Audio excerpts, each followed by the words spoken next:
प्रिय विद्यार्थियों, मूक्स के द्वारा संचालित ऑनलाइन माध्यम से चलने वाले इस शोध प्रविधि एवं कंप्यूटर प्रौद्योगिकी पाठ्यक्रम में तीसरे सप्ताह के चौथे व्याख्यान यानी व्याख्यान संख्या 14 में मैं डॉक्टर ग़ुलाम फ़रीद साबरी, सहायक प्राध्यापक हिंदी विभाग, अलीगढ़ मुस्लिम विश्वविद्यालय अलीगढ़, आपका हार्दिक स्वागत करता हूँ।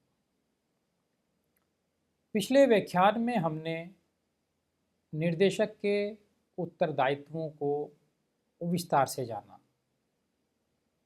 आज 14वें व्याख्यान के रूप में शोध के क्षेत्र विषय के साथ मैं आपके सामने उपस्थित हूँ।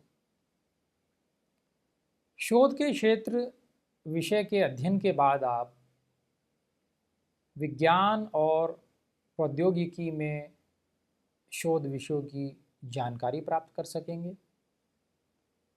कंप्यूटर विज्ञान और इंजीनियरिंग संबंधी विषयों के बारे में जान सकेंगे। चिकित्सा और स्वास्थ्य विज्ञान के शोध विषयों का ज्ञान प्राप्त कर सकेंगे। सामाजिक विज्ञान, कला एवं मानविकी तथा वाणिज्य और प्रबंधन संबंधी विषयों को भी जान सकेंगे। तो आइए शुरू करते हैं शोध के क्षेत्र। शोध किसी भी राष्ट्र के बौद्धिक और सामाजिक आर्थिक विकास की आधारशिला होता है। यह ज्ञान के क्षितिज को विस्तारित करने, जटिल समस्याओं का समाधान करने और नवाचार को बढ़ावा देने की एक व्यवस्थित प्रक्रिया है। शोध का अंतिम उद्देश्य न केवल नए सिद्धांतों और खोजों को जन्म देना है, बल्कि उनका उपयोग समाज के कल्याण के लिए, जैसे स्वास्थ्य देखभाल में सुधार, तकनीकी प्रगति को गति देने और शासन को अधिक प्रभावी बनाने के लिए भी करना है। भारत में अनुसंधान का परिदृश्य विविध और गतिशील है।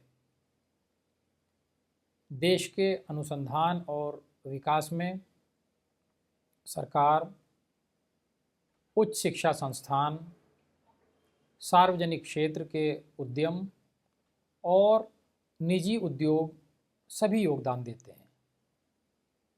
शोध के क्षेत्र उन विषयों के समूहों को संदर्भित करते हैं जिनमें वैज्ञानिक और अकादमिक अनुसंधान किया जाता है। ये क्षेत्र बेहद विविध हैं और मानव ज्ञान के लगभग हर पहलू को कवर करते हैं। आपकी रुचि और कौशल के आधार पर आप किसी भी क्षेत्र में अपना कैरियर बना सकते हैं। शोध के जो प्रमुख क्षेत्र हैं, अब हम एक एक करके उन पर बात करते हैं कि शोध के प्रमुख क्षेत्र कौन कौन से हैं। तो शोध के क्षेत्रों में सबसे पहला है आपका प्राकृतिक और भौतिक विज्ञान।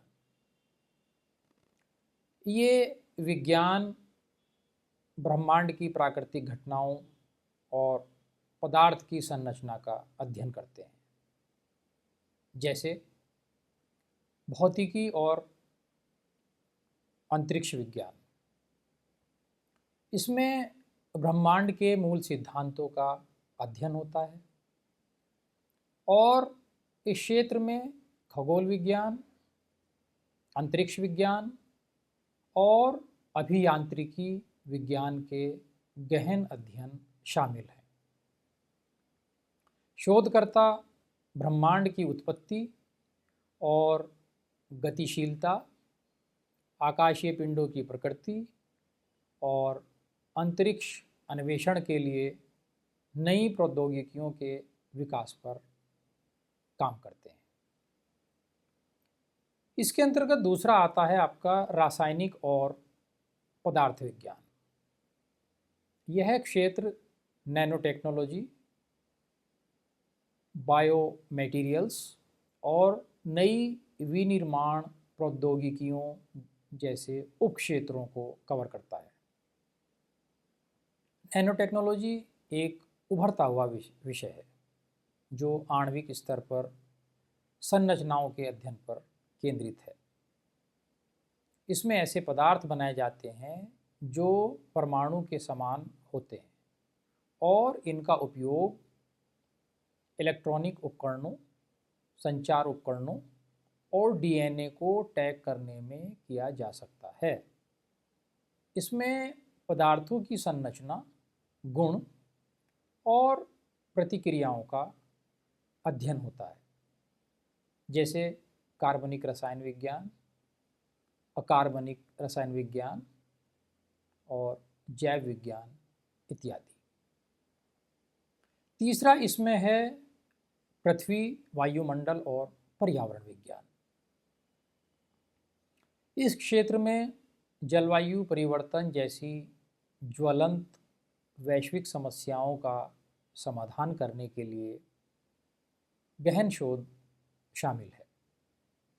शोधकर्ता पृथ्वी, वायुमंडल और महासागरों की जटिल प्रणालियों का अध्ययन करते हैं, जिसमें बढ़ते तापमान, पिघलते ग्लेशियरों, समुद्र के बढ़ते जलस्तर और मानसून के बदलते पैटर्न जैसे प्रभाव शामिल हैं।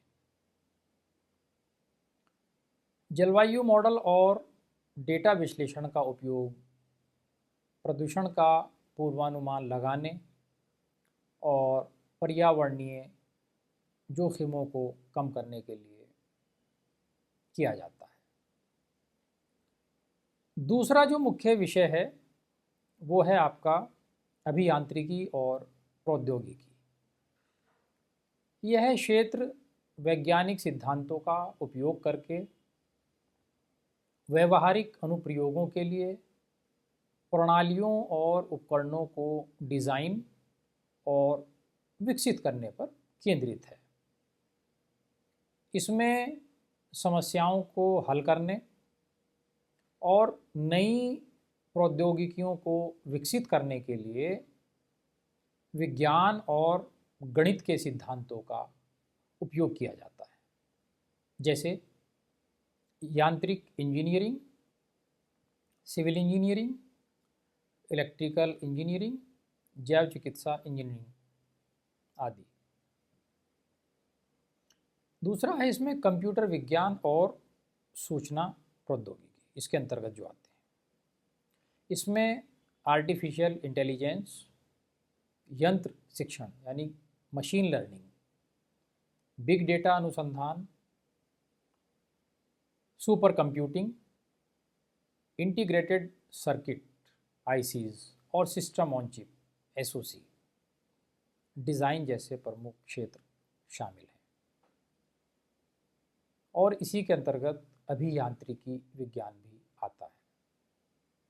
इसमें ऑटोमोटिव इंजीनियरिंग, वैमानिकी और नियंत्रण प्रणाली, समुद्री इंजीनियरिंग और सामग्री प्रसंस्करण और विनिर्माण प्रौद्योगिकियां शामिल हैं। तीसरा शोध का महत्वपूर्ण क्षेत्र है आपका जैव और चिकित्सा विज्ञान, जैविक और चिकित्सा विज्ञान। ये विज्ञान जीवन और जैविक प्रणालियों के अध्ययन से संबंधित है, जैसे जैविक विज्ञान और जैव प्रौद्योगिकी। इस क्षेत्र में अनुसंधान, कृषि, स्वास्थ्य देखभाल, पशु विज्ञान और उद्योग जैसे क्षेत्रों में जैव प्रौद्योगिकी के अनुप्रयोग पर केंद्रित है। इसका उद्देश्य नई दवाएं और टीके विकसित करना,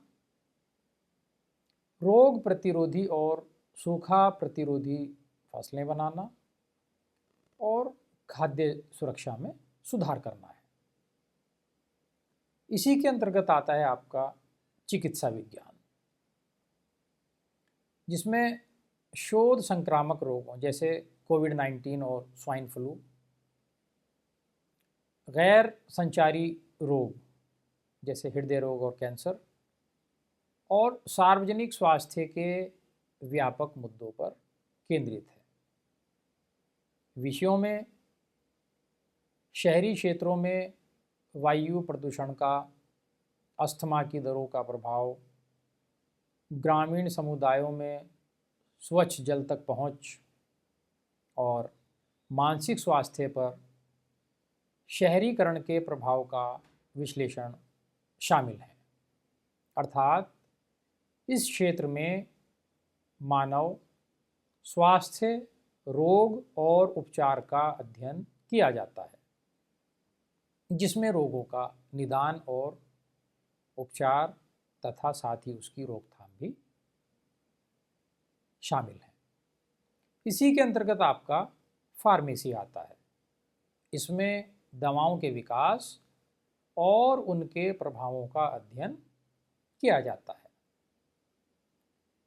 शोध के क्षेत्रों में चौथे नंबर पर आपका सामाजिक विज्ञान आता है। ये क्षेत्र मानव समाज, व्यवहार और संबंधों का अध्ययन करते हैं, जिनमें निम्नलिखित विषय सम्मिलित होते हैं, जिसमें पहला है आपका मनोविज्ञान।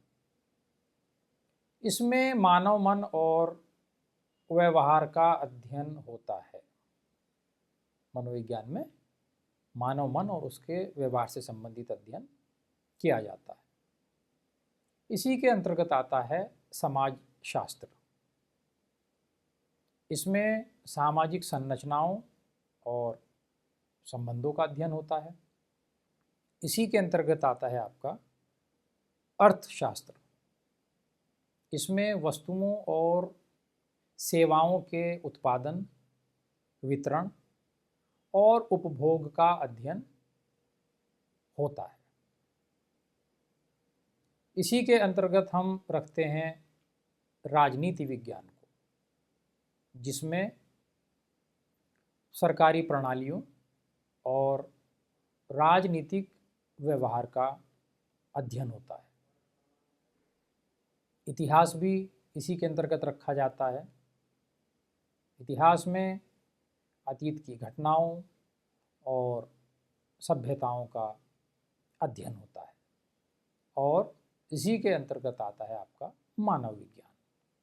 इसमें मानव संस्कृति, विकास और समाज का अध्ययन होता है।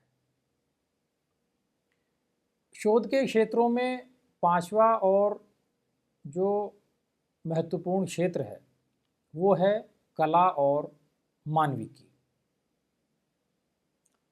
ये क्षेत्र मानव संस्कृति, इतिहास और रचनात्मक अभिव्यक्ति का अध्ययन करते हैं। इसके अंतर्गत कई उपक्षेत्र हैं जो आते हैं, जैसे भाषा और साहित्य। तो इसमें भाषाओं की संरचना और साहित्यिक कृतियों का अध्ययन होता है। दूसरा है आपका दर्शन शास्त्र। इसमें ज्ञान, अस्तित्व और नैतिकता जैसे मौलिक प्रश्नों का अध्ययन किया जाता है। और इसी में आपका दृश्य और प्रदर्शन कला आती है। जिसके अंतर्गत कला के रूपों जैसे संगीत, चित्रकला और रंगमंच का अध्ययन होता है। शोध के क्षेत्रों में छठे नंबर पर आता है आपका वाणिज्य और प्रबंधन। तो वाणिज्य और प्रबंधन जो है, यह क्षेत्र व्यवसाय, संगठन और आर्थिक गतिविधियों का अध्ययन करता है, जिसमें निम्नलिखित विषय सम्मिलित होते हैं। जैसे पहला है इसमें व्यापार प्रबंधन। इसमें संगठनों को कुशलतापूर्वक चलाने के तरीकों का अध्ययन किया जाता है। दूसरा है इसमें वित्त। वित्त में धन, निवेश और बैंकिंग का अध्ययन होता है।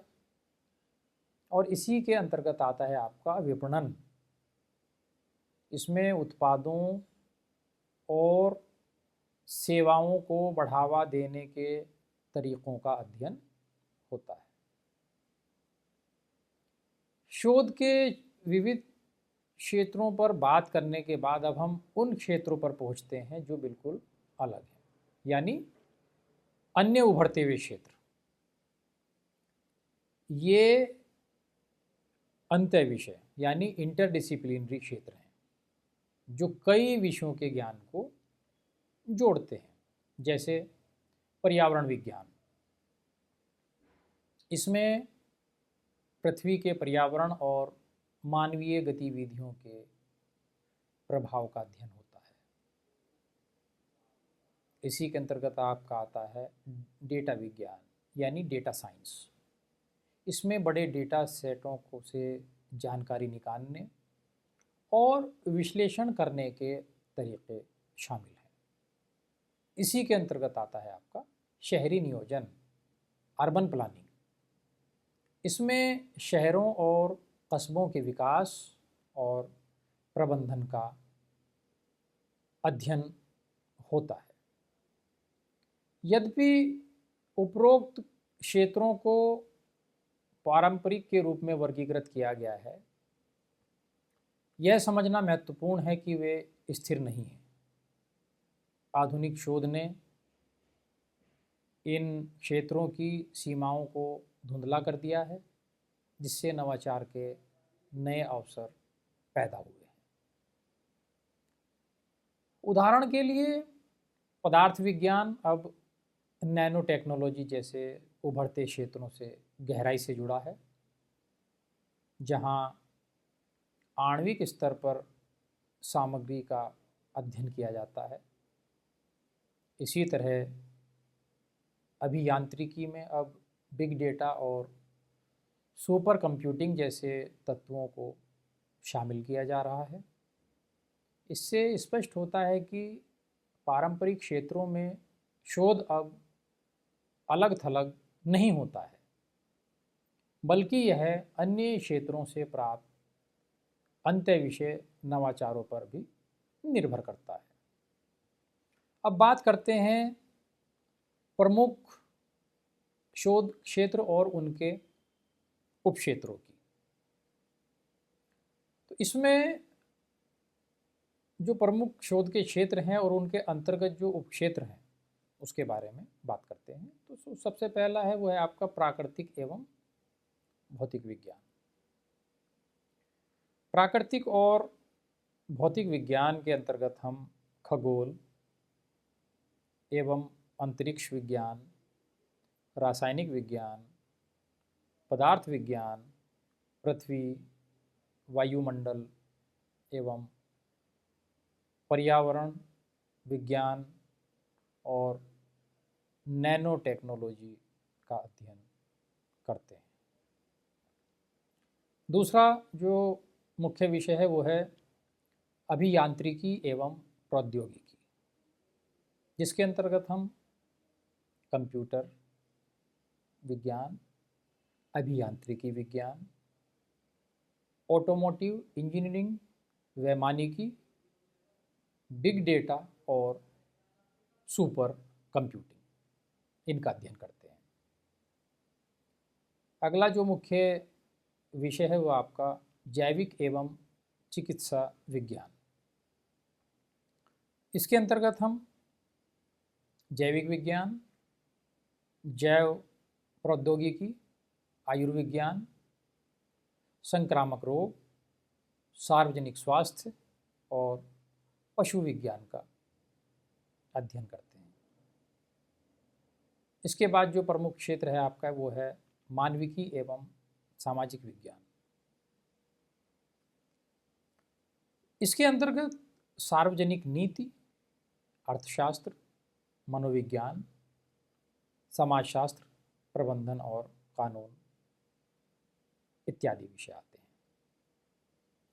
इन सब विषयों के बाद अब कुछ और भी विषय हैं जो जिन्हें हम उभरते हुए विषयों के रूप में देखते हैं, जो अंत विषय शोध है। यानी कि अब जो ये तो मैंने आपको पारंपरिक बताए, इनके अतिरिक्त जो उभरते और अंत विषय शोध क्षेत्र हैं उनके अंतर्गत आप आधुनिक शोध का परिदृश्य आप जानते हैं कि तेज़ी से चेंज हो रहा है, बदल रहा है और अंत विषय क्षेत्रों की ओर बढ़ रहा है, जो कई पारंपरिक विषयों के स्थान पर नए विषय उत्पन्न हो रहे हैं। ये क्षेत्र समाज के सामने आने वाली जटिल समस्याओं के लिए क्रांतिकारी समाधान प्रस्तुत करते हैं। इसमें जैसे पहला है आपका कृत्रिम बुद्धिमत्ता एआई और यंत्र शिक्षण एमएल यानी मशीन लर्निंग। एआई और एमएल मानव बुद्धि की नकल करने की मशीन की क्षमता का वर्णन करते हैं और इनका उपयोग स्वास्थ्य सेवा, शासन, शिक्षा और वित्तीय सेवाओं जैसे क्षेत्रों में महत्वपूर्ण निर्णय लेने की प्रक्रियाओं में मनुष्यों से बेहतर प्रदर्शन करने के लिए किया जा सकता है। इसी के अंतर्गत जो है आपका अब इसका जैसे कृत्रिम बुद्धिमत्ता है उसका इन सब चीज़ों में प्रयोग किया जा रहा है और स्वास्थ्य सेवा में भी इसका अनुप्रयोग हो रहा है और स्वास्थ्य सेवाओं के अंतर्गत जो अनुप्रयोग है इसका वो है कि एआई सक्षम डायग्नोस्टिक उपकरण दूर दराज के क्षेत्रों में स्वास्थ्य देखभाल सेवाओं से संबंधित समस्याओं को हल कर सकते हैं। एआई संचालित स्वास्थ्य निगरानी का उपयोग रोग निदान, रोगी की मृत्यु दर के जोखिम का आकलन करने और रोग के प्रकोप की भविष्यवाणी करने के लिए किया जा सकता है। शासन और पर्यावरण में भी इसका अनुप्रयोग हो रहा है। एआई आधारित डेटा विश्लेषण जनता से जुड़े बड़े डेटा सेट का त्वरित विश्लेषण करके सरकारी निर्णयों को वास्तविक समय में लाने में मदद करता है। केंद्रीय प्रदूषण नियंत्रण बोर्ड यानी सीपीसीबी वायु गुणवत्ता का पूर्वानुमान लगाने और समय पर चेतावनी जारी करने के लिए अब एआई का उपयोग कर रहा है। इसका शिक्षा में भी अनुप्रयोग है, यानी एआई आधारित शिक्षण मॉडल शिक्षकों की उत्पादकता बढ़ा सकते हैं और छात्रों के लिए अनुकूलित शिक्षण विधियां प्रदान कर सकते हैं। इसी तरह का एक नया उभरता हुआ जो क्षेत्र है वो है आपका क्वांटम कंप्यूटिंग। क्वांटम कंप्यूटिंग एक ऐसा क्षेत्र है जो क्वांटम यांत्रिकी के सिद्धांतों का उपयोग करके पारंपरिक कंप्यूटरों की सीमाओं को पार करता है। इस क्षेत्र में शोध अभी भी अपनी प्रारंभिक अवस्था में है और मुख्य रूप से मौलिक चुनौतियों को हल करने पर केंद्रित है। इसी प्रकार का नया और उभरता हुआ क्षेत्र आपका जैव सूचना विज्ञान है, बायो इन्फॉर्मेटिक्स। यह एक पूर्ण विकसित अंतः विषय है जो कंप्यूटर विज्ञान और सूचना प्रौद्योगिकी के विकास को जैविक विज्ञान के साथ जोड़ता है। जैव सूचना विज्ञान के उपकरण जीन, प्रोटीन और न्यूक्लियोटाइड अनुक्रमों का विश्लेषण करने, दवा डिज़ाइन करने और कृषि में कीट प्रतिरोधी और अधिक महत्वपूर्ण फसलें बनाने के लिए जीनोम अनुक्रमण का उपयोग करने में मदद करते हैं। एआई और क्वांटम कंप्यूटिंग जैसे उभरते हुए क्षेत्रों के बीच शोध के चरण में एक स्पष्ट अंतर है। एआई अनुसंधान अनुप्रयुक्त अवस्था में है, जो पहले से ही स्वास्थ्य सेवा और शासन जैसे क्षेत्रों में तत्काल समस्याओं को हल कर रहा है। इसके विपरीत क्वांटम कंप्यूटिंग अभी भी बुनियादी अनुसंधान अवस्था में है, जो तकनीकी व्यवहार्यता सुनिश्चित करने के लिए मौलिक भौतिकी और अभियांत्रिक समस्याओं को हल करने पर केंद्रित है। क्वांटम कंप्यूटिंग के व्यवहारिक उपयोग के मामले अभी भी सीमित हैं। इसका मतलब है कि इन दो क्षेत्रों में शोध के लिए अलग अलग वित्त पोषण रणनीतियों और समय सीमा की आवश्यकता होती है। शोध का परिदृश्य पारंपरिक और अत्याधुनिक क्षेत्रों का एक जीवित मिश्रण है। प्राकृतिक विज्ञानों से लेकर कृत्रिम बुद्धिमत्ता और क्वांटम कंप्यूटिंग जैसे उभरते हुए क्षेत्रों तक अनुसंधान की संभावनाएं विशाल हैं। हालांकि आधुनिक शोध की सफलता तेज़ी से एक विषय से दूसरे विषय में ज्ञान के आदान प्रदान और संयोजन पर निर्भर करती है। जैव सूचना विज्ञान इसका एक प्रमुख उदाहरण है, जहां कंप्यूटर विज्ञान, जैविक विज्ञान और सामाजिक चिंताओं को एक साथ लाया गया है। मुझे आशा है कि शोध संबंधी अनेक विषयों से आप भली भांति परिचित हुए होंगे और पारंपरिक शोध क्षेत्रों के साथ साथ नवीन क्षेत्रों में जो नए क्षेत्र हैं उसके बारे में भी आपको जानकारी प्राप्त हुई होगी कि आधुनिक समय में किन किन विषयों पर शोध कार्य हो सकता है। अब आज के व्याख्यान को हम यहीं समाप्त करते हैं। धन्यवाद।